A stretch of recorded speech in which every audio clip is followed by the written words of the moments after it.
Iya, kalau kita balik lagi ke peta pelajaran total yang kita ada di kuliah ini ya, berarti kita udah sampai di sedikit lagi ya, udah sampai di strategic implementation gitu kan.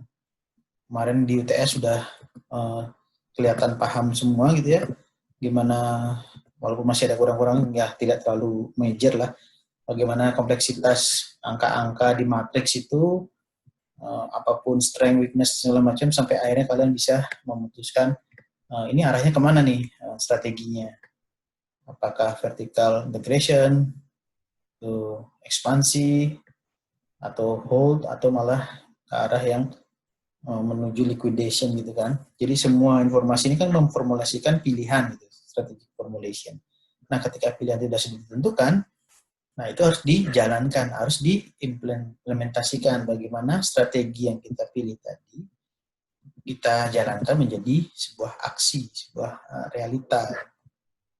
Stepnya apa ya? Bisa bentuk program, ada budgetnya, terus prosedur apa yang harus dilakukan masing-masing orang ya, dan langkah-langkah yang harus dikerjakan untuk mengerjakan pekerjaan tersebut. Nah, berarti kita harus lihat komponen apa sih yang action itu, siapa sih yang action gitu kan. Nah, secara definisi, strategic implementasi adalah seluruh kegiatan dan semua choice atau pilihan kebijakan yang diperlukan untuk melaksanakan strategic plan. Makanya kalian kemarin sudah bisa mendefine strategic plan-nya sampai di business unit ya. Berarti sekarang mengimplementasinya gimana? Prosesnya apa aja? Bagaimana tujuan, strategi, dan policy tadi ya dirubah atau dilaksanakan menjadi tindakan.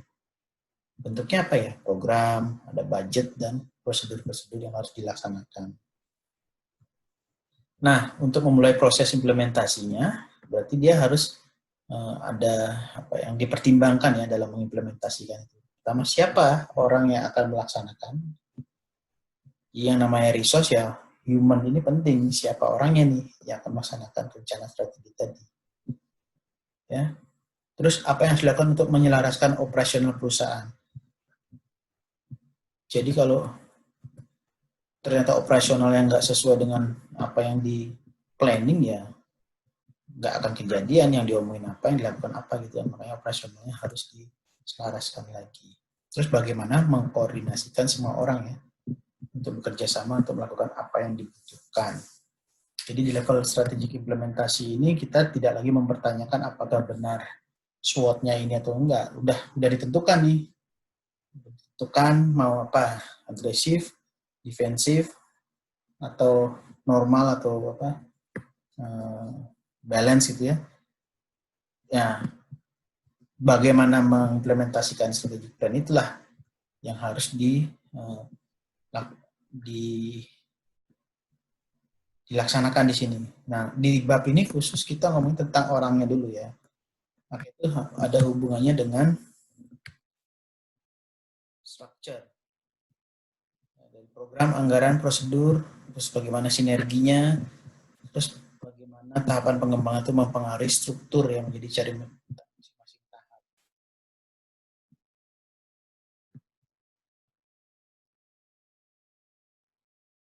Nah, organizing for action. Jadi bagaimana sebuah rencana ya bisa menghasilkan kinerja aktual gitu kan.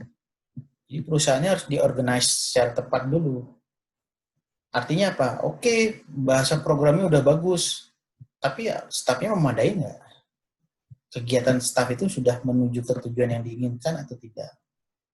Contohnya kalau kita balik ke studi kasus kita ya, pokoknya kita sekarang ngomongin perusahaan digital sedang berlomba-lomba untuk mengekspansi data ya, karena kebutuhan data meningkat kan di pandemi ini. Programnya pasti dia strategi bisnisnya pasti ekspansi di data gitu kan. Tapi kalau seberapa bagus pun program yang ditulis, dia harus balik lagi. Staffnya gimana? Cukup apa enggak? Apakah kita punya kemampuan ya, untuk mengekspansi sedemikian cepat gitu. Sehingga bahasa organizing for action itu ya tadi menselaraskan antara apa yang direncanakan sehingga benar-benar menjadi kenyataan, benar-benar terimplementasi. Nah, sehingga bahasa organizing ini kalau yang dibahas di bab ini ya, bagaimana struktur itu selalu follow the strategi. Jadi strukturnya harus mengikuti strategi apa yang dipilih. Kemudian bagaimana stage of corporate development, jadi pengembangan perusahaan itu akan tercermin juga struktur apa yang ada di masing-masing stage-nya perusahaan ini. Kemudian organization life cycle, bagaimana sebuah produk yang tadi kita bahas ya, produk baru, nanjak, mencapai puncak, declining, kemudian selesai. Nah, itu mempengaruhi juga struktur yang ada di perusahaannya. Dan terakhir, bagaimana advance struktur ya, karena ya tadi tantangan zaman sekarang kan dibutuhkan struktur yang lebih lincah, lebih agile. Bagaimana advanced type of structure ini bisa memenuhi kebutuhan structuring tadi untuk kebijakan-kebijakan atau strategi perusahaan yang cepat berubahnya gitu, tidak kaku. Oke, kita mulai dengan struktur follow strategi. Jadi ada yang menyimpulkan bahwa ketika strategi baru dibuat, tapi strukturnya tidak ngikut strategi ini, akan muncul masalah administrasi yang baru. Nah, karena terlalu sibuk dengan administrasi ini, kinerja ekonominya malah menurun. Jadi kebayang istilahnya gini, balik lagi, oke, sekarang kita ekspansi paket data kita harus membawa sebanyak-banyaknya pelanggan gitu dengan paket data meeting atau apalah yang lagi tren sekarang gitu. Itu strategi baru juga. Tapi kalau strukturnya tidak follow, dalam artian kan sebelum pandemi ini kan mungkin strukturnya struktur yang istilahnya ya udahlah defend dulu lah, orang nggak ada perkembangan apa-apa. Jadi struktur yang disiapkan itu bukan untuk strategi yang baru gitu loh, tapi masih strategi yang normal. Apa yang terjadi ya chaos. Dia pada bingung kan, ini saya harus jadi apa, mengantisipasinya seperti apa, mengantisipasinya. Kalau umpamanya harus mau mengembangkan pasar, berarti kan harus minimal BTS-nya banyak yang 4G gitu umpamanya. Ada nggak orangnya? Kita hire orang baru atau gimana? Strukturnya pasti harus berubah dong, karena strateginya juga berubah. Nah, ketika strategi baru dibuat tapi struktur nggak follow, apa yang terjadi? Kinerja ekonominya malah menurun. Karena dia sibuk di sini, nyari orang, hire atau enggak, terus bagaimana pelaporannya gitu kan. Makanya strukturnya harus ngikut nih. Jadi dengan belajar dia akan membuat struktur baru yang lebih sesuai dengan strategi baru tadi.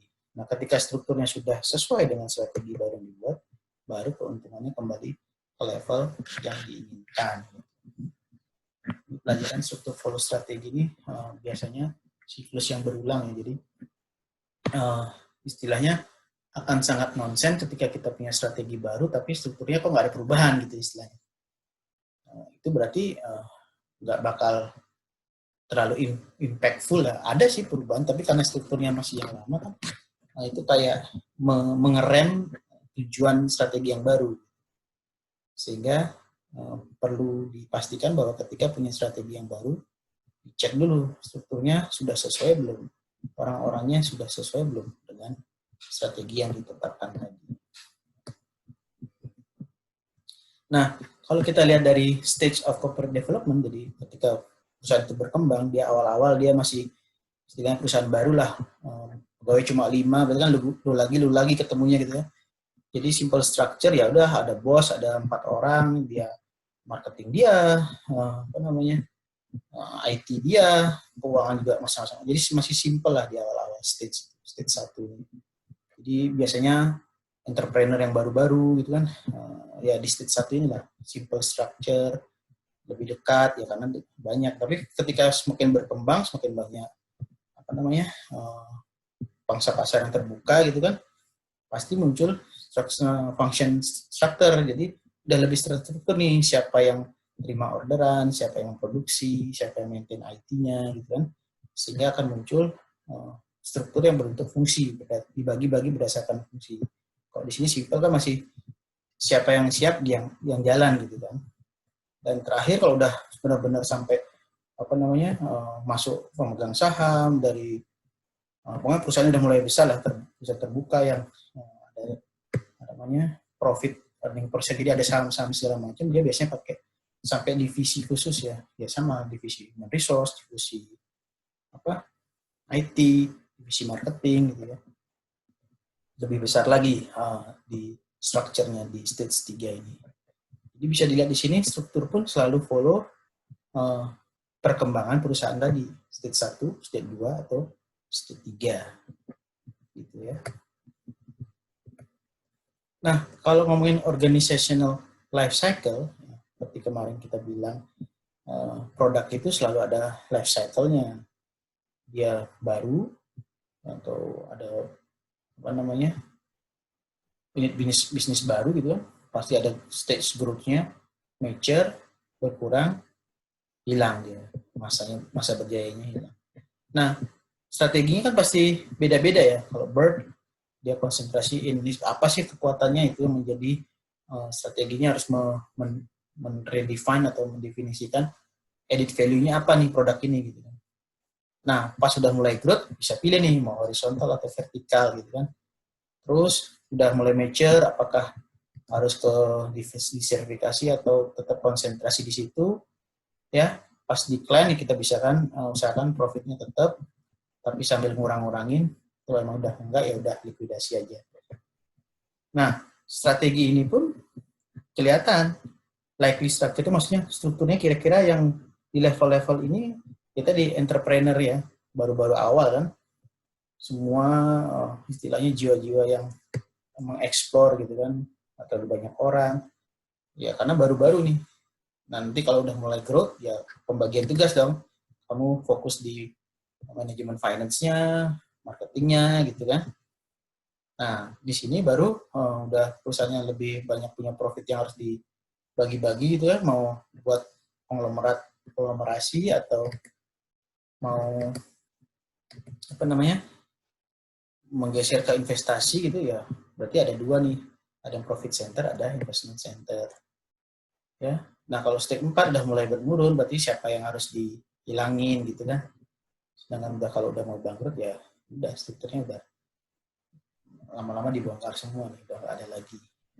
Ini kelihatan nih kata tadi, struktur tuh sangat-sangat terkait dengan strategi yang ada, strategi yang dipilih atau strategi yang sedang berjalan itu akan tercermin biasanya bentuk strukturnya ngikutin dari posisi strateginya tadi.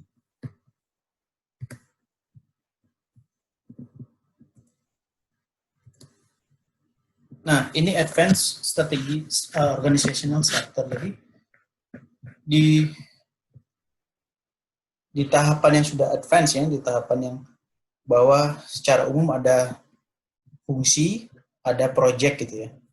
Kalau fungsinya ada manufacture, sales, finance, human resource, masing-masing punya unit sendiri, tapi di matrix structure ini dia ada project-project tertentu yang berjalan juga.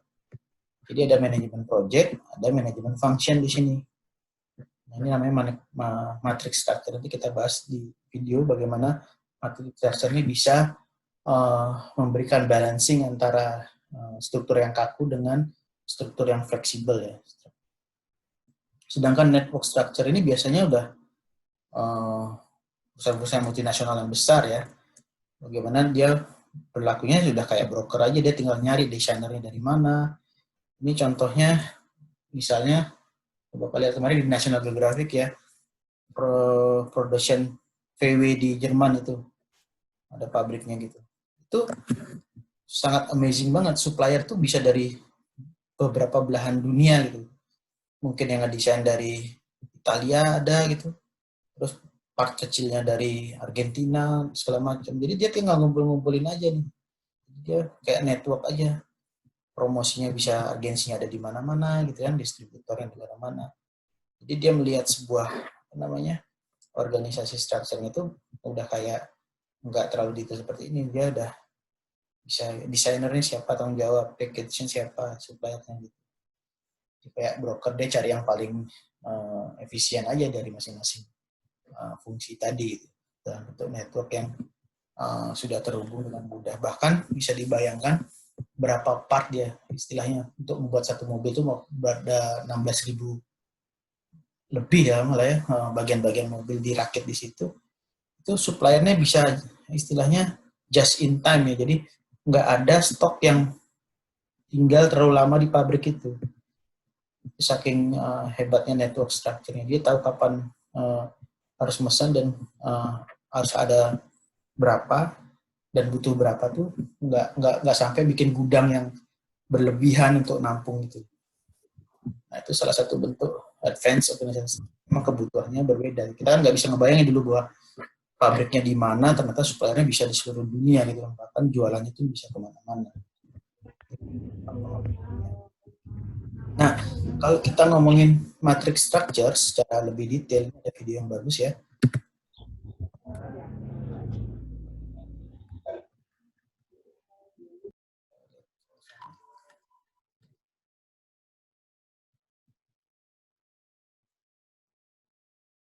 Jadi secara umum,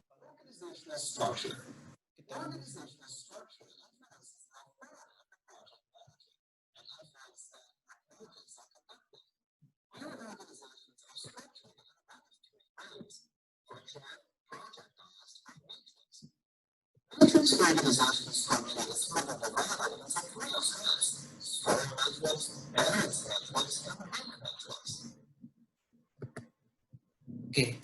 Nah, secara umum ya, organizational structure menurut dia ada berbasiskan fungsi, ada project. Nah, matrix ini muncul in between di antara dua hal ini. Ada yang strong matrix, ada yang balance, ada yang weak ya tadi ya. Tergantung dari level authority-nya, apakah lebih dekat ke fungsional atau projectile. Maksudnya seperti apa sih? Kita lihat tadi.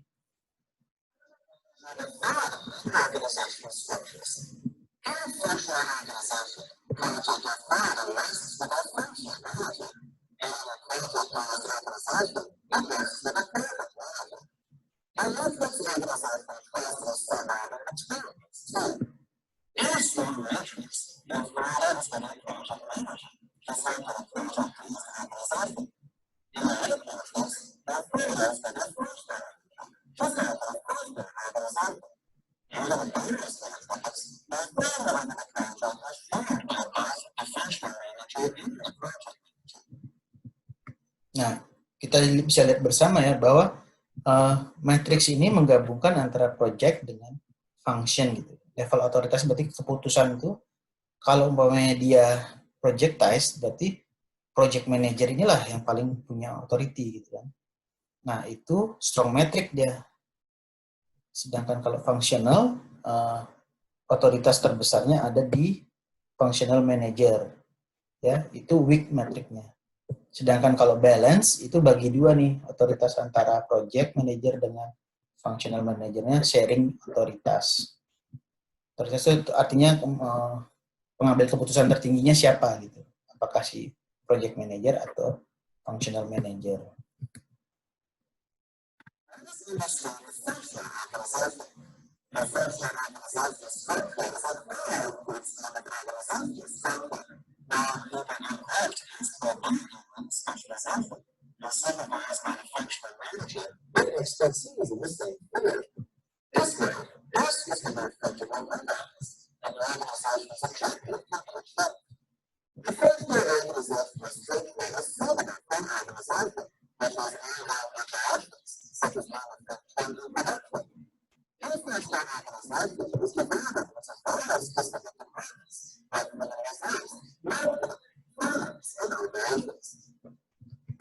Nah, ini yang kita pelajarin kemarin ya. Bagaimana kalau ada organisasi berdasarkan fungsi gitu ya. Ya masing-masing punya manajer human resource, marketing, finance, operation. Nah, staff-staffnya ini bertanggung jawab terhadap masing-masing fungsinya gitu kan. Sedangkan masing-masing manajernya akan semua menuju tujuan perusahaannya tadi. Ini functional organization, jadi berbasiskan fungsi.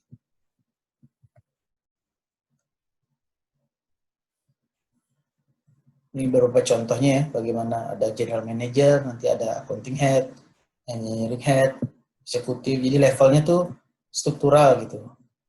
Sehingga kalau dilihat kekuatan sama kelemahannya ya, kalau dia menggunakan functional organization itu stabil nih, strukturnya stabil. Jadi siapa bosnya itu jelas gitu kan. Nah, employee pun juga karirnya jelas, pasti dari bawah staff, nanti jadi manajer, sub manager, sampai akhirnya naik-naik sampai vice president dan segala macam. Jadi karir path-nya jelas. Terus tiap employees itu punya satu supervisor yang jelas gitu kan. Chain of command-nya jelas. Cuman disadvantage-nya apa? Nah, kalau terlalu functional organization, project manager-nya nggak punya kekuatan, nggak punya otoritas gitu. Sehingga dia harus project-project yang ada itu resource-nya sangat limited karena semuanya fokus di fungsi kan. Jadi kalaupun ada project, dia si resource-nya lebih senang bertanggung jawab pada fungsi bukan pada project gitu. Karena ya tadi kan penilaiannya berdasarkan fungsi dia, bukan berdasarkan project gitu. Nah, kelemahannya ada di situ. Nah, sedangkan projectize itu adalah sangat berlawanan dengan functional organization tadi ya.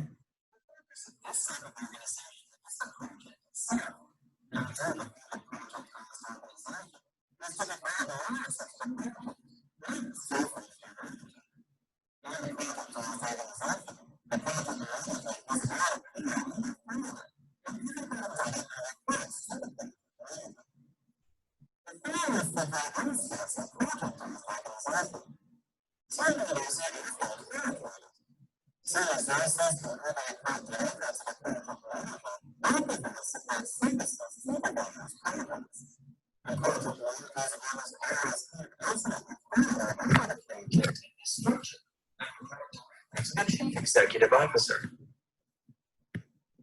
Nah, kalau di project ini bisa kelihatan ya, yang penguasa tertingginya project manager. Dan dia resource-nya bisa ngambil dari mana-mana. Jadi kalau udah ditugaskan di satu project, dia punya tanggung jawab ke project itu. Dan yang dilaporkan ke CEO-nya itu per project gitu. Ya, jadi otoritas tertingginya ada di project manager. Nggak peduli dia mau dari staff finance atau staff operation atau human resource, selama itu dedicated pada satu project, bosnya jadi si project manager, bukan lagi functional manager lah itu. Jadi dia benar-benar tanggung jawab langsung sampai ke CEO-nya. Jadi sangat bertolak belakang dengan yang functional tadi. Keuntungan dan kekurangannya apa kalau seperti itu? Oke, keuntungannya jelas berarti ya, otoritasnya satu orang, project manager itu semua harus ikut dia gitu kan. Komunikasinya pasti lebih kuat karena yang namanya project ya harus sering-sering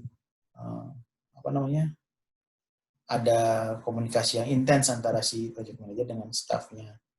Kemudian ini decision makingnya juga cepat karena yang namanya project ya tadi kan. Makanya namanya project itu biasanya lebih short term atau gimana, ya memang harus lebih fleksibel dibandingkan function gitu kan. Cuman kelemahannya apa? Kalau semua otoritasnya semua di project manager, dia terlalu arogan tadi kan, dia bisa manggil siapapun gitu. Projectnya lebih utama gitu. Nah, tapi secara staffnya tadi stres kan, deadline mulu. Harus selesai, karena kalau dia nggak selesai, projectnya juga nggak jalan kan. Nah, apalagi kalau projectnya nggak selesai berarti cost employee-nya sama equipment-nya naik gitu. Nah, makanya muncul metric organization.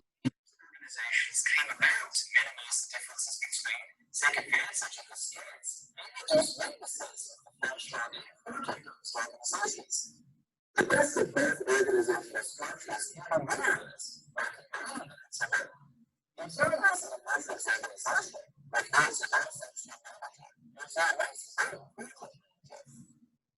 organization structure is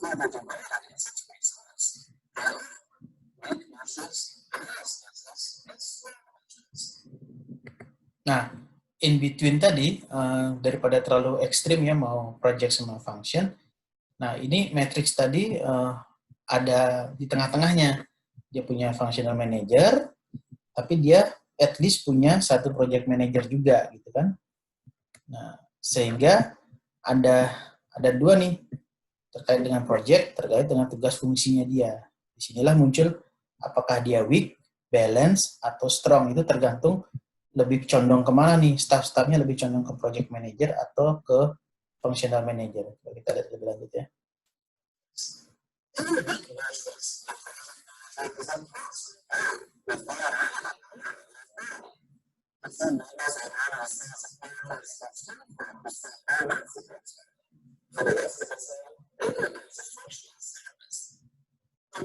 Nah, kalau weak ya, bisa dilihat di sini, dia cuma 25% nih staff-staff ini ke project. Bahkan project manager pun cuma part-time role, jadi nggak full-time dia.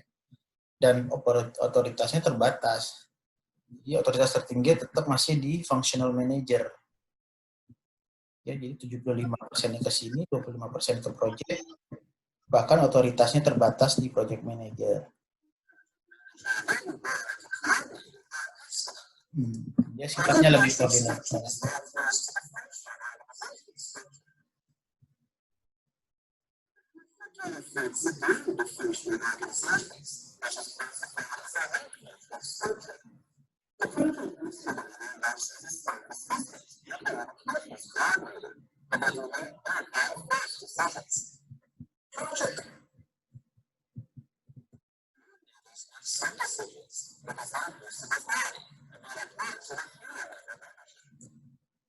Nah, ini back matrix.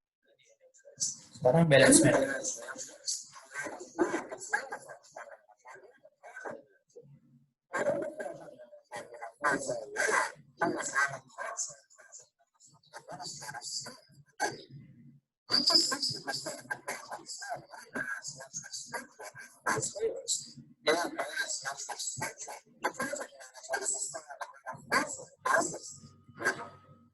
Ya, kelihatan di sini ya. Kalau balance, dia authority-nya mulai ada, bahkan project manager full time, ya. Nah, ini mulai part time dan resource-nya 60% ke sini ya. Tapi power-nya masih dibagi nih, otoritasnya antara project dengan si functional manager. Masih tidak full ya, part time aja dia ke sini. Nah, kalau strongnya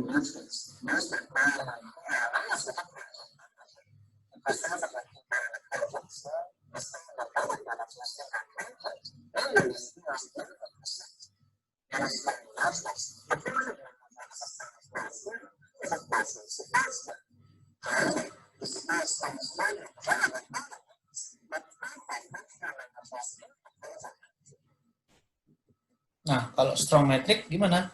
Ya, ini full time, ini full time. Otoritas ada full di project manager. Jadi bisa kebayang kalau strong metric itu lebih ke arah project-nya. Jadi dia harus mengutamakan project-nya. Kalau 10%-nya cuma laporan bulanan biasa aja ke functional manager dia. Ya, makanya ini sangat tergantung dari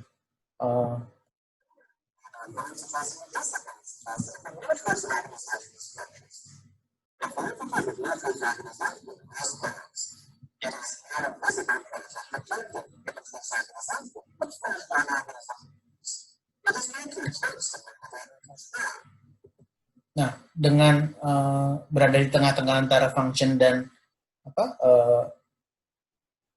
function organization sama projectize tadi, bisa kita lihat ada keuntungannya ya, jelas gitu kan, projectnya jelas tujuannya, terus manajemen kontrolnya lebih jelas karena dia bisa mengakses ke beberapa resource gitu kan.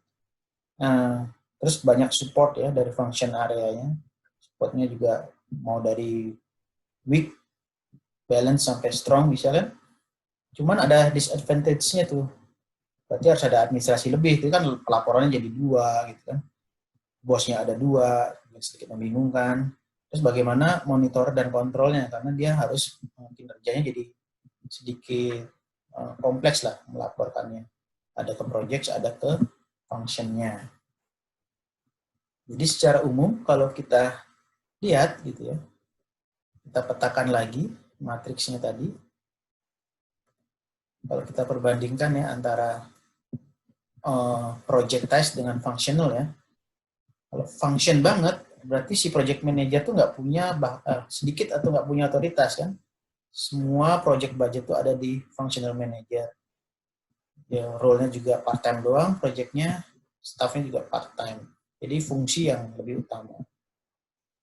Sedangkan kalau matrix, dia bisa weak, balance, sama strong tadi ya.